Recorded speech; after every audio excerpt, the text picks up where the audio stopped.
roll by to see this happening, and they do what they always do. Not a damn thing.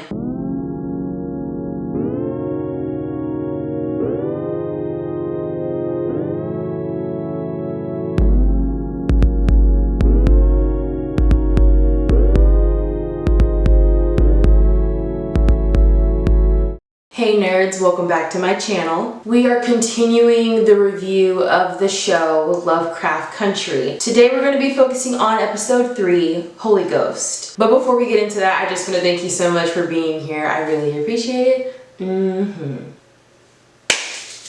Now let's get, before we jump in, guys, nerds, she, they, gays, y'all, we hit 600 subscribers. Thank you so much for your love and your support and interacting with me. I love interacting with all of you guys. It doesn't matter if the video hits 5 views or 500 views. I am so appreciative of, you know, just the interaction. So thank you guys so much. We are growing. All right, enough of that. If you missed the last 2 videos that I did, here they are right here. They are in the Lovecraft Country playlist that I made on my channel. You should be able to go see those first 2 if you haven't.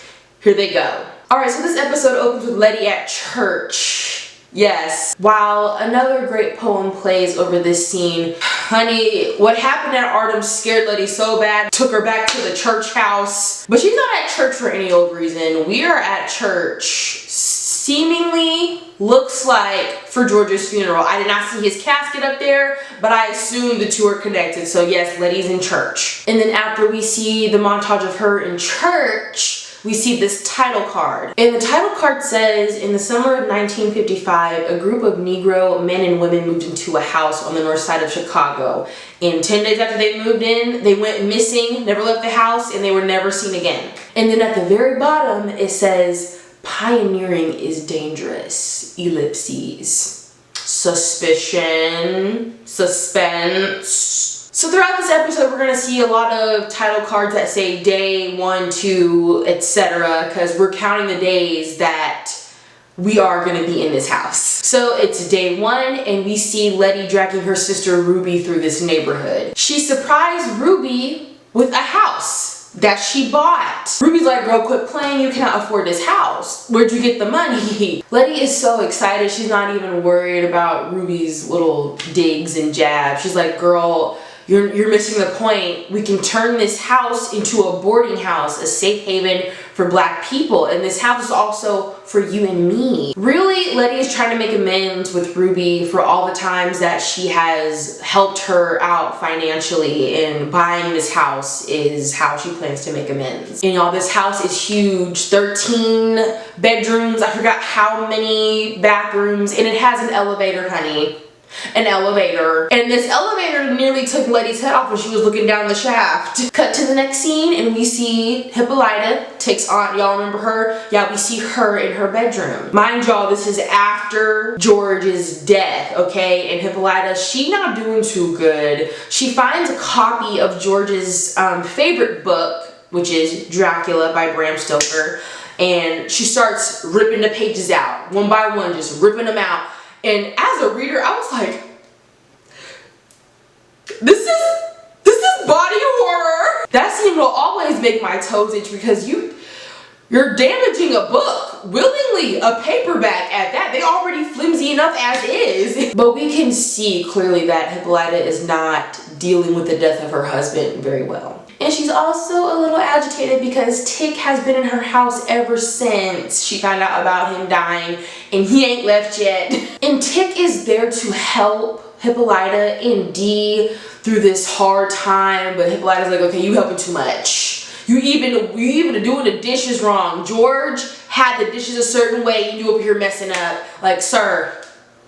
It's tense in that house, and Tick can feel that he's overstayed his welcome, so he decides to leave. Tick stops by to see Montrose, his dad, and he finds him on the floor, asleep in a drunken stupor. So he wakes him up, splashes some water on his face. It's super funny. And Montrose was dreaming about something that happened in his childhood. Back when the Tulsa riots happened, him and George are originally from Oklahoma. And Tick knew exactly what he was dreaming and mumbling about. And after he wakes up Montrose, he recites the story word for word. White boys had George and Montrose surrounded, ready to kill him because, you know, they was rioting. All of a sudden, a mysterious stranger came out of nowhere and starts attacking the boys with a baseball bat, cracking home runs on top of their noggins. The mysterious stranger ended up saving Montrose and George. And before he disappears into the night, he says one thing: I got you, kid. Oh, I forgot to mention, he was swinging the baseball bat so good, he was swinging it just like Jackie Robinson. Remember that dream that Tick had in the first episode? I told you this was going to be connected, and I told you that we were going to see about this later, and here it is. It's going to come up again, just wait. And then after this, we find out that Letty, Tick, and Montrose lied to Hippolyta about what really happened to George. They're trying to cover up the whole secret Wizard Society cult and just said that George was shot by the sheriff. But Tick is itching to tell his aunt the truth because he knows that's what she deserves. Montrose and with all that, they get into a disagreement, and Tick, he's out. He's done. He's not gonna fight with his daddy over this. Okay, day 2. Now we see all these lively tenants moving into Letty's boarding house. You see all different kinds of people pouring life into this place. There's a dancer, there's musicians, there's other photographers like Letty. It's beautiful. Tick shows up at the house to check on Letty, see how she's doing after everything that happened in Arnhem, and he's like, listen, I'm leaving. I'm going back to Florida. Which maybe I keep missing this detail, but as much as I've watched the show, I'm like, when was he ever in Florida? Like, did I miss? Do I keep missing? Apparently that's where he was at one point, so he going back to Florida, honey. He leaving. And you can tell Letty does not want Tick to leave her, honey. They got something going on and they're denying it still. And Letty's like, why don't you stay for a little bit before you leave? And he's like, I better not, you know, let's not. Just then, we hear horns blaring outside. They go outside, the whole house come outside. There's white men with their cars lined up side by side, parked right in front of Letty's house, and they have bricks tied down onto their horns. They're trying to get them out of there. They just moved in. They ain't been bothering y'all. They don't want black people in the neighborhood. Like, just look at these slimy ass racist pigs. Like, look at them all posted up thinking they doing something. The cops even roll by to see this happening, and they do what they always do. Not a damn thing. Tick's like, you know what? Maybe I will stay for a little while longer. I'll stick around. So now it's day 5 and the white neighbors are still blaring their horns, trying to get the boarding house to disperse. We cut to Letty asleep in her bed and we see a pair of disembodied hands pulling her covers off. And then we see a ghostly woman with her f***ing jaw missing. Hell no. No, please, please. So Letty goes down to the basement to fix the boiler because somehow, some way, the white neighbors snuck in and turned that bitch all the way up to sky high. And the house is cooking. Then some paranormal activity starts happening down there in the basement, and Letty is breaking all of the rules in a horror movie. Cause why are you investigating the sound? You're not supposed to do that. And Letty brings Tick down to the sublevel of the basement because she's like, I heard voices coming from in here. And Tick is like, maybe with the stress of everything that happened, maybe you're just kind of like reliving it. And she's like, no, there's something in here and I'm telling you right now. And Tick promises to keep watch of the basement just so that no one breaks in and tampers with it. And Letty's like, oh my god, thank you, Tick, so much. She grabs his hand. Yeah, she grabs his hand like that. But then Tick pulls away. Oh my god, the drama. And now they acting all weird with each other. Like, why do y'all have animosity towards each other? Why are y'all negging each other? Nothing bad happened. Y'all just keep miscommunicating. Woo! Alright, now it's day 8 and Letty is throwing this killer housewarming party. Let's just say this. This dress that Letty is wearing, this little teal and fringe tassel number, okay, she put that on. So Hippolyta comes by to the party, right? And she's bringing food. And Hippolyta confides in Letty that George left a big hole in her life now that he is gone, and Tick being there didn't help. And we cut to Dee and her friends. They're at the party too, but they upstairs doing what kids do. They in the attic. And they're playing with the Ouija board. And my first reaction, I'll never forget it when I first watched this and I saw them playing with the Ouija board. I was like,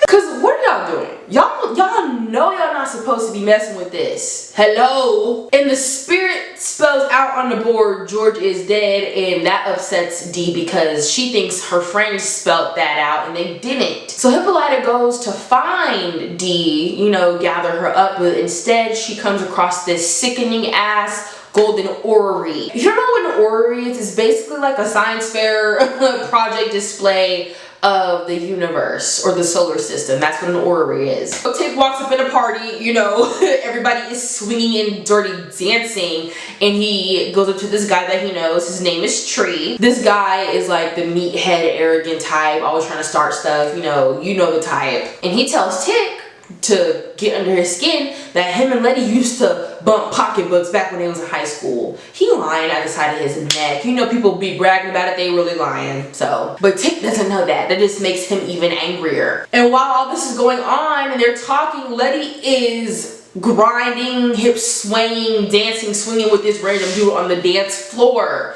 And Tree notices that Tick is like, what the is this? And he's like, okay, if you want her, go get her. You know what I'm saying? Girl, the eye contact that Letty held with this man while she was doing all of this and all of that. Girl, not my earring coming out. It was giving YN romance just a little bit. Like, it very much gave that. Because, like, I could never. I don't have the balls. I don't have the ovaries to make contact with someone I'm romantically involved with while I'm grinding on another man. She got balls. So after dancing, Letty runs up to the bathroom to freshen up. You know how sometimes when you're in the shower and you're like sudsing or you're like washing your face, you feel like there's like a ghost staring at you? That's exactly what happened right here. Letty was like trying to dry her face and like she had water all over her face. There was a ghost in the bathtub behind her. So she looks up, and I'm thinking, oh my gosh, she sees the ghost. But no, she's looking in the opposite direction, and Tick is there in the doorway staring at her hungrily. Girl, the way he ate up the distance between the two of them. So they get to tongue wrestling for real this time in reality. And they end up bumping pocketbooks on the bathroom sink. Cute. Baby, when I tell y'all he lifted her like she weighed nothing. Peanut butter and chocolate, baby. And I don't want to spend too much time on this, but I gotta say, he was giving it. He was giving it, and he was, That's all I'm gonna say.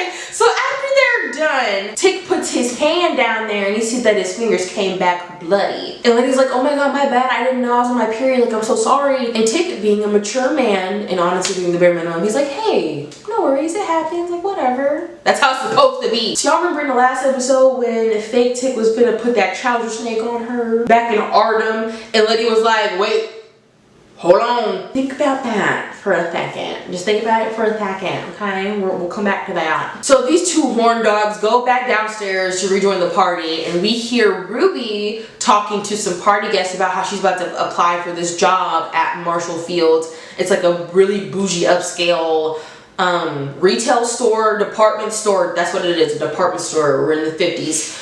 And I think it's either an all-white establishment. Well, that can't be right. It's not an all-white establishment because there are some colored people working there. Anyway, it's frequented mostly by white people, okay? And she's like, listen, I am gonna get that job because I worked so hard, and if all black people worked as hard as me, the race would be way further ahead than we are now. And I'm like, okay, we'll get to you next episode. We'll see about that. So the party goers focus their attention outside because guess what? There is a burning cross on Letty's front yard. Letty, she's had enough of this shit now. She grabs a baseball bat and starts going to work on these cars. Beyonce who?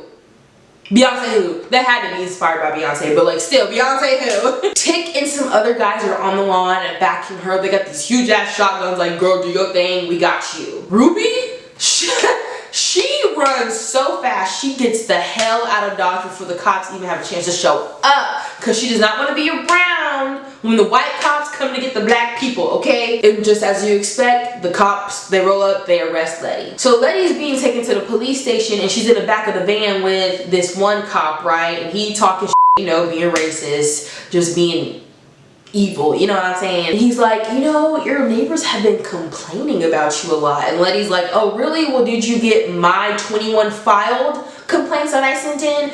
And of course, the cops openly admit that they have been ignoring her complaints because she's a black woman. Because they've been harassing her from the moment they moved into that house and they ain't done shit. And the cop starts interrogating her a little bit. He's like, has anything strange been going on in your new house? Letty, she's not saying a word. So the cop has the driver like jostle the truck around so Letty can like hit literally every single corner wall of this truck. And he's like, I'll make it stop if you tell me who helped you buy that house because ain't no way a girl like you could afford it. Macroaggression, like, f you.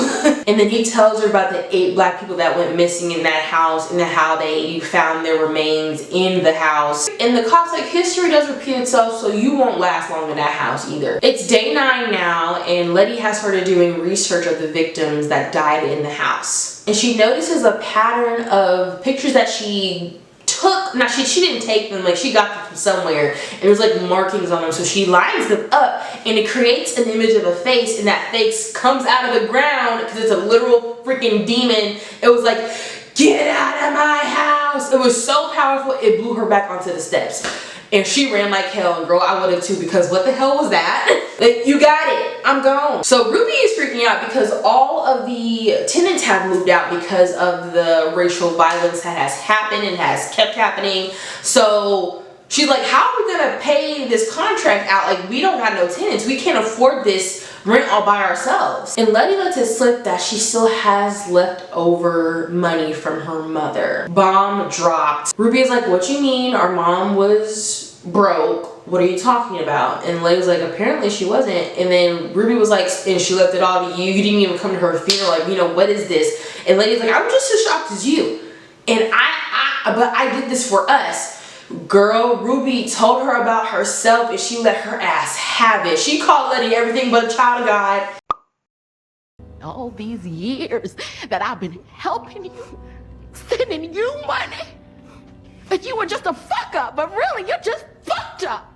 So after this, we see Montrose and he stops by to see Hippolyta. Hippolyta is still curious about what really happened to George because she knows something is not right. A wife knows. A good wife, a great wife, she knows. And she pissed about it. It's day 10 now and Letty is telling Tick that the house, it's haunted, okay? So there was this white professor who used to live there and his name was Hiram Epstein. And he was fired from his job for unethical practices, but Letty really thinks that he was fired because he was experimenting on humans. And he was the last owner of the house. I think we all know not to trust someone with the last name Epstein. So the souls of the 8 people along with the soul of Hiram is trapped in that house. And for some reason, Letty thinks this is the perfect time to tell Tick that he took her virginity. That was her first time and he was rocking it.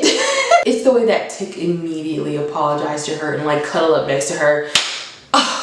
Don't you just love? Because I love. So Letty decides to take charge and get these ghosts out of her house. So she brings a voodoo priestess to the house and the priestess gives Letty, Tick, and the threshold of the house a protection sign in goat's blood. So they're starting the incantation and the neighbors break in, the white neighbors, because they can't leave well enough alone. But what did Britt Smith say?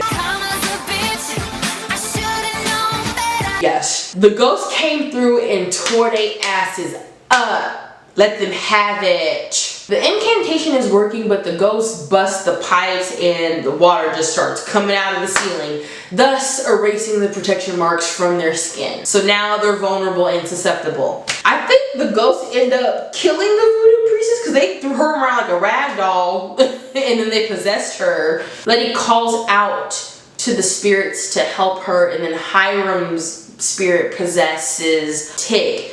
Scariest I've seen. So all the ghosts come together, they come out of the ether, and they are helping Letty cast Hiram's spirit out of this house. This scene is so powerful. Like, I feel the energy every time. It was very healing to see because those victims took their power back, and to see like their mutilated bodies like go back to normal and heal. Whew! Vengeance! Yes! The music for this scene? Yes. Journey's acting, her conviction, that raw, like, just oomph that she gave it, she should have gotten her damn Emmy for this. And they are successful in casting Hiram out. Cut to the next day, all is well. People are moving back into the boarding house, and Letty is being interviewed by a paper because she is making change in the Black community. And after the interview is over, the reporter asked her, "Do you know anything about your neighbors going missing?" And she was like, no, ma'am, because she was too busy casting evil spirits out of her home. So Letty and the reporter step out of the elevator and they leave us there. So we're going down, all the way down underneath the house, right? And as we're going down, we see these sigils lighting up all over the wall. And we get down there and we see the remains of the neighbors who broke in, plus the remains of the victims that came before. And they were there a lot longer than the neighbors were. Cut to the next scene, and Tick sees Christina rolling into town, and Bebe, he is mad, okay? But he decides to confront her anyway, and he knows that it was Christina who actually gave Letty that money. It did not come from her mother at all. And he figured that out because connecting the dots with like random information, the painting that Christina's father adores so much that I showed you in the last episode, it had the name Winthrop like carved into it, and that house that Letty is living in has the same name, Winthrop House. And turns out this man named Horatio Winthrop was a founding member of the Sons of Adam. And the guy, the professor that was doing all the unethical what was his name again? Oh, Hiram. He was a big fan of Winthrop. Winthrop was a founding member, but then he was banished because he stole pages from the Book of Names, trying to learn the language of Adam. They got a whole language, and it's a very old language. Tick is not trying to hear that shit, so he pulls a gun on Christina and is like, "Stay the fuck away from my family." So he goes to pull the trigger. He can't because Christina's powers got him in a chokehold, literally. So Christina keeps talking and she's spilling her guts. I'm like, why are you telling me all this? Like, aren't you the villain? Why are you revealing all of your ulterior motives to me? Villains love doing that. They love spoiling the plot. Anyway, Christina tells Tick that her father had some kind of invulnerability spell on him, and we'll get to that later in the series. We'll find out what that is. And he had to remove it in order to do the ritual to open the portal to the Garden of Eden. She also tells him that all the original spells that the founder, Titus, originated, they're in a bunch of loose pages from the Book of Names. And they're locked away somewhere in a secret location in a vault. And whoever finds these missing pages could decode the entirety of the language of Adam, and they could read the whole entire book, because what they know, what common knowledge is already out there, that's just the tip of the iceberg. So imagine you get your hands on this book and you get your hands on the missing pages and you get to know all of it, not just like, 5% of it. Baby, you got the world in your hand. And Christina still got him, holding him hostage pretty much, controlling his body. So Christina's like, good talk, cousin, but you might want to be careful because you just can't go around killing white women. And that is literally how the episode ended. That's the end of episode 3. So, business as usual. Now that I have discussed the entire plot of the episode, I am going to share some symbolism that I have found in this episode and some commentary. I want to start with the commentary of generational trauma first. Specifically within the Black community, we have been through a lot. From us being kidnapped from our home, to those of us who jumped the ship because they believe death was better than bondage, to us being beaten, killed, sold, and raped for 400 years. We've been through it. Seeing that generational trauma through the energy of these restless souls is so real, and I love it. Places like Lake Lanier carry that very same palpable energy because something traumatic happened there, and like all that energy just kind of stayed in the land in that area, and that is a very real and spiritual thing. Those spirits tainted and haunted that house because of their anger, or because of their unfinished business. They were mad they didn't get to live a full life. They were mad that they were mutilated. They were mad that they lost their life to an evil person like that. Those spirits represent a lot of anger and sorrow that still exists today within the Black community, I think. Those scars will not heal until, you know, dues are paid. Just like those ghosts didn't move on until they got their reparations. Same thing. We also see the generational trauma affecting Letty and Ruby, and I touched on this a little bit in episode 1, not that much. The mistakes of their late mother is still having a negative impact on them after her death. They need some healing too. Her shortcomings stemming from her selfishness and her neglectful nature, it damaged her kids. And in that, it pitted all her children against each other. Well, Letty against her other siblings. Letty even had her flaws because she really didn't have that role model of a mother to teach her right from wrong, and she ended up being just like her, you know, because she was using Ruby for money and lying about what the money was for. That trauma is in all of them, and we will see it manifest in Ruby in the next episode. The commentary on racial violence alone in this episode is resounding, and seeing it come from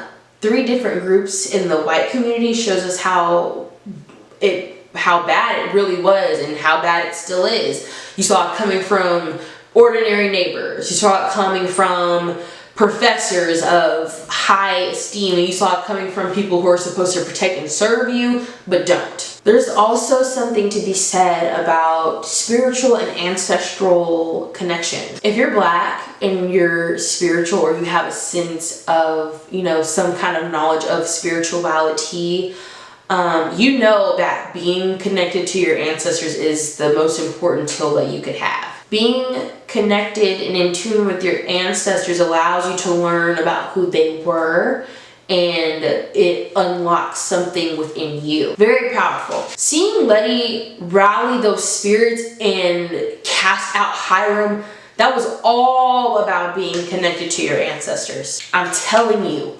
watch that scene for yourself and feel it. Open yourself up to feel those emotions, whatever emotions may come across you. Every time I have watched that scene, I had a different reaction. This last time through, goosebumps everywhere. And when Letty screamed,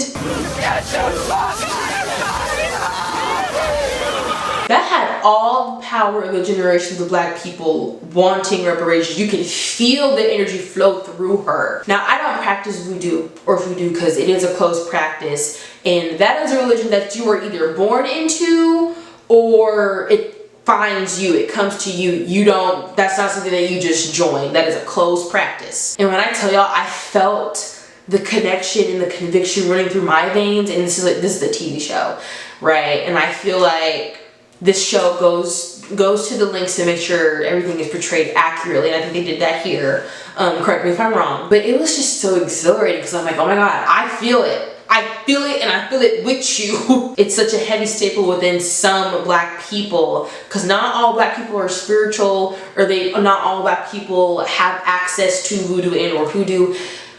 Some do, some don't, and like, the representation here, I feel like the show represented, I feel like it brought it to the table. I feel like it did do a good job. There's even something to say about Western medicine and how it's failed the Black community for years. There's a long history of modern medicine failing us as a people, and that's due to racism and discrimination. To this day, Black people are still falling victim to negligence and malpractice. The way Hiram experimented on those innocent Black people not only solidifies what we go through sometimes trying to get, you know, medical care, but it bastardizes his entire practice, which is to help people. But yeah, this episode was a great one. It's one of my favorites out of the, what, 9? Yeah, 9 episodes that we have. But yes, as always, the acting from everyone was super stellar. It does not slow down from here, like I said. It just keeps going up. It just keeps growing. It doesn't fall flat at any point, I promise you.